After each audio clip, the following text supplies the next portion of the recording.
ఓం నమ శివాయ. శ్రీ మాత్రే నమః. శ్రీ గురుభ్యో నమః. అందరికీ నమస్కారం అండి. ఈ రోజు రాశి ఫలితాలు తెలుసుకోవడానికి ఇంకా మన ఛానల్ సబ్స్క్రైబ్ చేసుకోకపోతే ప్లీజ్ సబ్స్క్రైబ్ చేసుకోండి. లైక్ చేసి మీ పూర్తి సపోర్ట్ మన శివోహం ఛానల్ కి ఇవ్వండి. ఈ వారం రాశి ఫలితాలలో ఆచార్య రీత్యా మేష రాశి వారు ఎటువంటి శుభాశుభ ఫలితాలను పొందుతారో తెలుసుకోవడానికి ఈ మన వీడియోని ఎక్కడా స్కిప్ చేయకుండా చివరి వరకు చూడండి.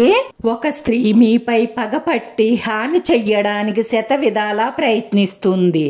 ఎందుకంటే గతంలో మీరు తెలిసి తెలియక చేసిన ఒక తప్పు గురించి స్త్రీ ఇలా మీ మీద పడి ఏడుస్తుంది. ఎవరైనా మీ మీద పడి ఏడుస్తూ ఉన్నట్లయితే మనశ్శాంతి ఉండదు, ఏ పని మీద శ్రద్ధ ఉండదు, చేసినా ఏది కలిసి రాదు.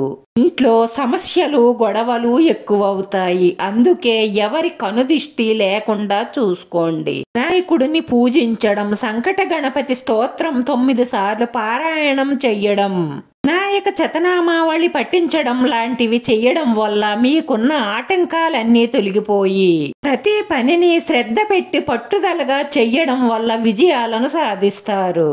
మీ ఇంట్లో ఉన్న సమస్యలు కూడా కొద్ది కొద్దిగా తగ్గుముఖం పడతాయి. ఇంతవరకు అనుభవించిన కష్టాలన్నీ క్రమేపూ తగ్గుతాయి. నూతన కార్యక్రమాలకు శ్రీకారం చుడతారు. మీ కుటుంబ సభ్యుల సహాయ సహకారాలు సంపూర్ణంగా అందుతాయి. బంధుమిత్రులతో కలిసి సరదాగా కాలక్షేపం చెయ్యాలనుకుంటారు. గొప్ప వ్యక్తిని కలుస్తారు. ఆకస్మిక ధనలాభం ఉంటుంది.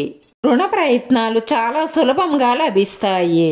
బంధుమిత్రులతో వైరం ఏర్పడకుండా మీ నోటిని అదుపులో ఉంచుకోండి. ఆరోగ్యం పట్ల శ్రద్ధ వహించండి.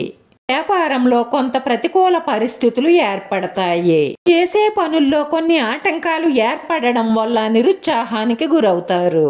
కుటుంబ పరిస్థితులు సంతృప్తికరంగా ఉండాలంటే మీరు కోపావేశాలను తగ్గించుకొని శాంతంగా ఉండండి. వృధా ప్రయాణాలు, వృధా ఖర్చులు తగ్గించుకోవడం మీకు అన్ని విధాలా మంచిది. వృత్తి ఉద్యోగ రంగాలలో సహనం వహించక తప్పదు.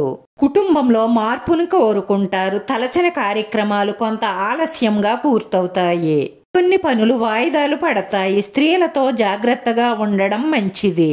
కుటుంబంలో సుఖ సంతోషాలు ఉంటాయి. ధనాభివృద్ధి ఉంటుంది.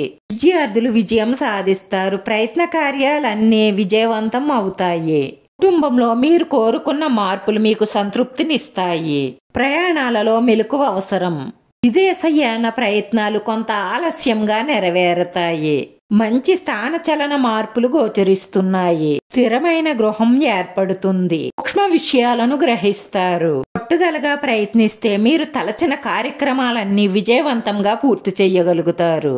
ఈ తోటి ఉద్యోగుల సహాయ సహకారాలు అందుతాయి.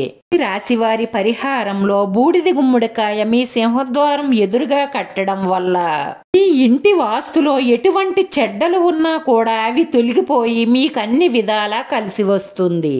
ఈ రాశివారి అదృష్ట సంఖ్య 5. ఈ రాశి వారికి కలిసొచ్చే రంగు పసుపు రంగు. వీడియో నచ్చితే లైక్ చేయండి, షేర్ చేయండి. మీ లైక్ మాకు ఎంతో విలువైంది. మీరు లైక్ చేయడం వల్ల ఈ వీడియో కొంతమందికి చేరుతుంది. మన శివోహం ఛానల్ ఆదరించండి. అందరికీ ధన్యవాదాలండి. ఓం నమ శివాయ.